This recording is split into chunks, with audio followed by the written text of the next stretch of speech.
यह कहानी महात्मा गौतम बुद्ध की जीवनी से ली गई है, जो हमें क्रोध और उससे निपटने के तरीकों पर विचार करने के लिए प्रेरित करती है। क्रोध एक ऐसी भावना है जो हमें अकेले ही नहीं बल्कि दूसरों को भी प्रभावित कर सकती है।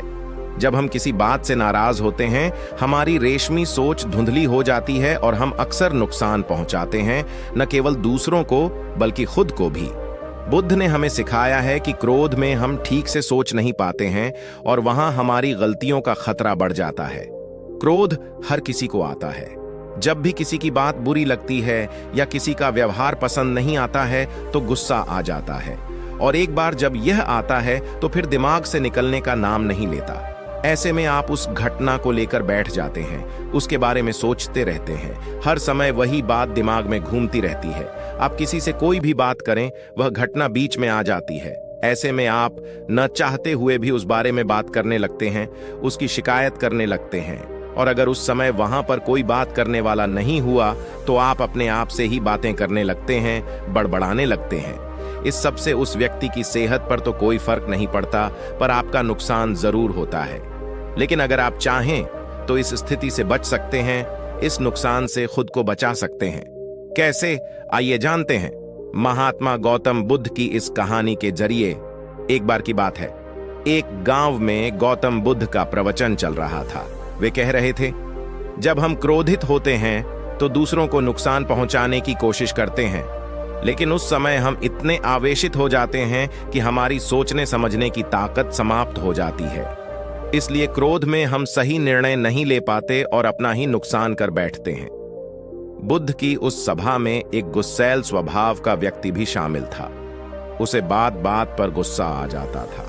आज भी वह अपने परिवार वालों से झगड़ कर आया था और उस समय भी उसके दिमाग में उथल पुथल मची हुई थी। इसलिए उसे बुद्ध की बातें अच्छी नहीं लग रही थीं। उसे लग रहा था कि जैसे बुद्ध उसे डांट रहे हों, सबके सामने उसकी बेइज्जती कर रहे हों। इससे उस व्यक्ति का क्रोध भड़क गया। वह अपनी जगह से उठा और बुद्ध के पास जा पहुंचा। इससे पहले कि कोई कुछ समझता, उसने बुद्ध के मुंह पर थूक दिया। यह देखकर वहां मौजूद लोग भड़क उठे और उस व्यक्ति के बारे में बुरा भला कहने लगे। लेकिन बुद्ध अभी भी अपनी जगह पर शांत बैठे हुए थे। उन्होंने अपना चेहरा पोंछा और बोले, क्या बात है वत्स, तुम्हें कुछ कहना है? उस व्यक्ति ने बुद्ध की बात का कोई जवाब नहीं दिया।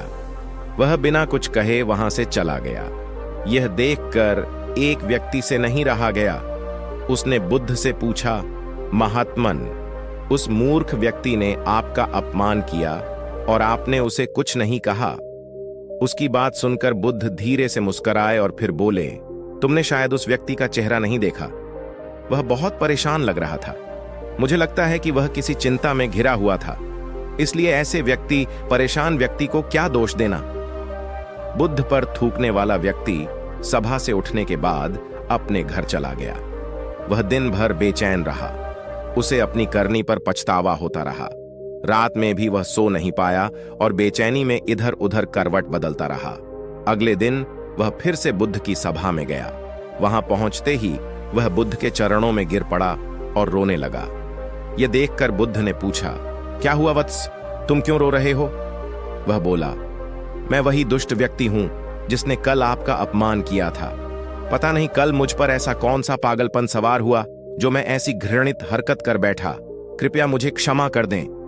बुद्ध बोले, कल की बातें तो कल ही समाप्त हो गई हैं वत्स। कल के बारे में आज क्या सोचना। अगर मैं उस घटना के बारे में सोचता रहता, क्रोध करता, तो उससे तो सिर्फ मेरा दिल दुखता। तुम्हें उससे कोई फर्क नहीं पड़ता। इसलिए बुरी घटना को याद रखना कोई समझदारी की बात नहीं है। इससे हमारी परेशानियां बढ़ जाती हैं और जीवन ठहर जाता है। इसीलिए अप्रिय बातों और अप्रिय घटनाओं को भूलने में ही समझदारी है। जो व्यक्ति ऐसी घटनाओं को भूल जाता है वही जीवन में आगे बढ़ता है, और जो उनमें उलझा रहता है उसका जीवन चक्रव्यूह के समान हो जाता है, जिसमें से वह चाहकर भी बाहर नहीं निकल पाता है। दोस्तों, गुस्सा करना बिल्कुल ऐसा होता है कि जड़ तो आप पिएं और कामना करें कि मर सामने वाला जाए।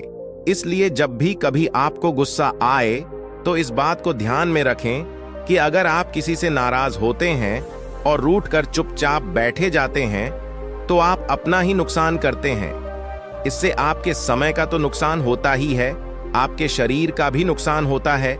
इसलिए अप्रिय बातों और अप्रिय घटनाओं को लेकर बैठना कोई हल नहीं है। बेहतर है कि उन्हें भूलकर आगे बढ़ें। तभी आप जीवन के प्रवाह के साथ अपने आप को जोड़ पाएंगे और जीवन का आनंद ले पाएंगे। हम में से ज्यादातर लोग यही समझते हैं कि हमारे दुखों का कारण कोई दूसरा व्यक्ति है, और जब हम ऐसा मानते हैं तो हम अपने स्वनियंत्रण की कमी और अक्षमता को अनदेखा कर रहे होते हैं। वास्तव में ये हम पर निर्भर करता है कि हम दूसरों के द्वारा प्रदान की गई नकारात्मकता को स्वीकार करते हैं या नहीं। अगर हम नकारात्मकता को स्वीकार करते हैं तो हम अपने पैरों पर कुल्हाड़ी मारते हैं, और जब हम उसे अस्वीकार कर देते हैं तो घृणा, क्रोध, हिंसा हर किसी से मुक्त हो जाते हैं। यह कहानी हमें सिखाती है कि हमें अपने क्रोध को नियंत्रित करना चाहिए, क्योंकि जब हम क्रोधित होते हैं तो हमारी सोच धुंधली हो जाती है और हम अक्सर गलती करते हैं। सही समय पर सही निर्णय लेने के लिए हमें क्रोध को संभालना चाहिए।